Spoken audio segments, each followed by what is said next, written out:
Hello, and welcome to Financial Fluence, where we'll teach you the most up-to-date strategies and tricks for making money online.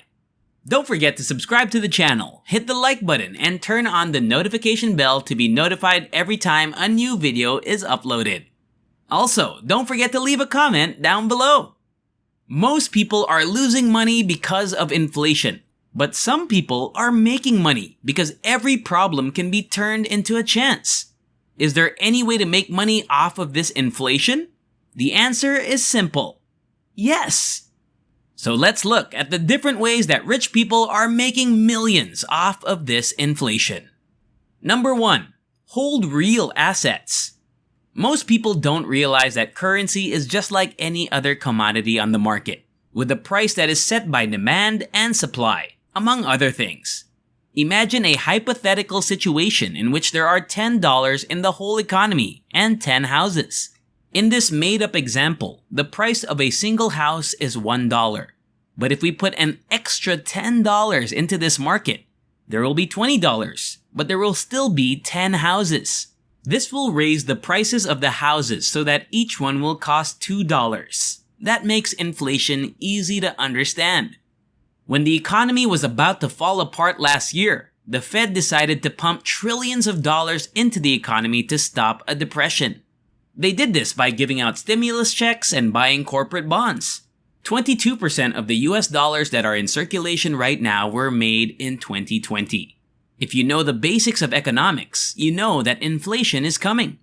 So anyone who could afford a house back then put their money right into real estate instead of keeping it in cash. Especially since interest rates were at their lowest. It doesn't matter if the real rate of inflation is 2.4 or 3.4%, because depending on who you ask, house prices increase by 15 to 18 to 20%. This means that investors in real estate not only beat inflation, but also made a lot of money. But the smartest investors don't just buy houses, they also got mortgages. This is because taking out a loan makes a good deal even better. And interest rates were very low at the time. Number 2. Debt. Many of you might not like debt very much, but it can be a good thing, especially when inflation is high. If today's dollar is worth more than tomorrow's dollar, that means if I borrow $1 today and give it back tomorrow, I'll have made a profit. Today, the median price of a house is around $350,000.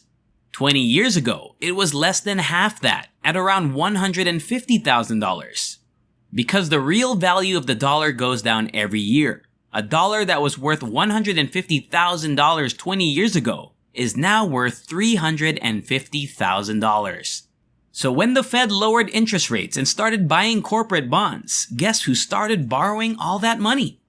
Even though these companies don't need the money at all, it goes to the largest companies in the world, like Amazon, Facebook, Microsoft, Apple, and so on.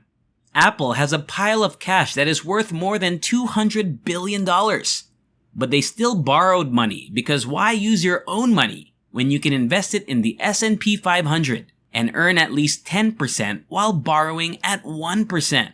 Even if you invest that borrowed money in your business and get a return of 5% on it, you are still making a 4% profit. On top of that, you get all of these tax breaks when you borrow money, so you'll save money on taxes as well. If interest rates are lower than inflation, you should be able to make money on any money you borrow. Number 3. Gold. Gold is different from other assets because it has always been the one that keeps money safe, especially in times of trouble. How does it work? When the future looks uncertain, gold prices go up. Because of the 2008 crash, gold prices rose from about $600 to $1,000 in 2007. When investors got scared, they bought gold right away. Gold won't lose its value or become worthless like the US dollar could. In the last 100 years, the US dollar has lost more than 90% of its value.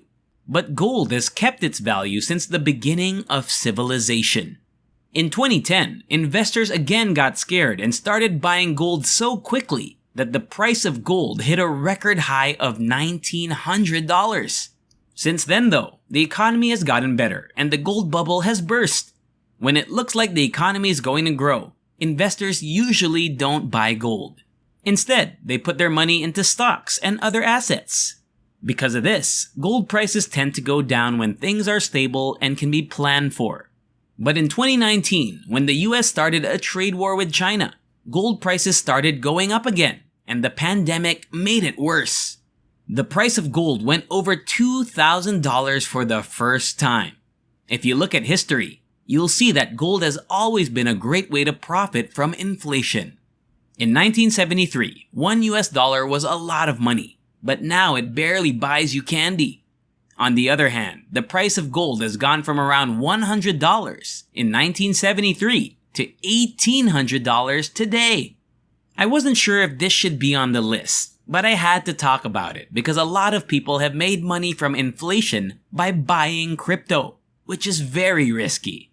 If you've been reading for a long time, you know what I think about crypto. It has great potential and great technology behind it, but because it's still in its early stages, it's very risky and hard to predict in the short term.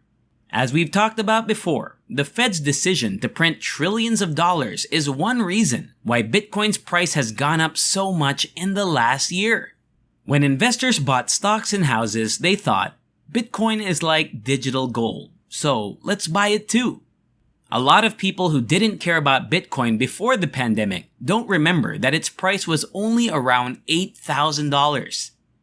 Before the trade war, the price of Bitcoin was only $3,600. If you were interested in Bitcoin when most people weren't, you could have made a lot of money. But most people get interested in something when it's in the news. But the smartest people got in before everyone else, and since then, their wealth has grown by 10 to 20 times. Number 5. Stocks. This is the best choice for me. Even though stock prices haven't gone up by a few thousand% like crypto, they are much more stable and less risky. The S&P 500 grew by 40% from July 2020 to July 2021. That's a huge return, especially when you consider that you're investing in the whole US economy. When you buy stock, you buy a piece of the company. They are also called shares because of this. When there is too much cash in the economy, the value of that business goes up. That means that you and inflation both go up. On top of that, that money is usually spent on basic needs and wants. This means that businesses grow faster. So you don't just beat inflation, you actually profit from it. Just think for a second about how many of those stimulus checks went to Apple or Amazon. If you also consider that these companies have borrowed billions of dollars for almost nothing, their growth has been exponential. And now that people are going back to work, the economy is getting better. People are spending more, and these businesses are about to grow even faster. The key is to keep your money in assets that protect you from inflation. Most wealthy people don't carry around a lot of cash. Most of the time, they keep a small amount of their net worth in cash in case of an emergency. Take the most wealthy people in the world. They are so rich because they own a share of the business they have built. Their wealth grows as their businesses do. Even if you only have a few $1,000s, you can still make money by using one of the tips we've talked about. And that's all. Thank you for watching. If you enjoy similar stuff, check out my other videos. And if you like it, hit the like button, subscribe to the channel, and turn on the notification bell. If you have any questions, feel free to leave a comment down below, and I'll see you in the next video.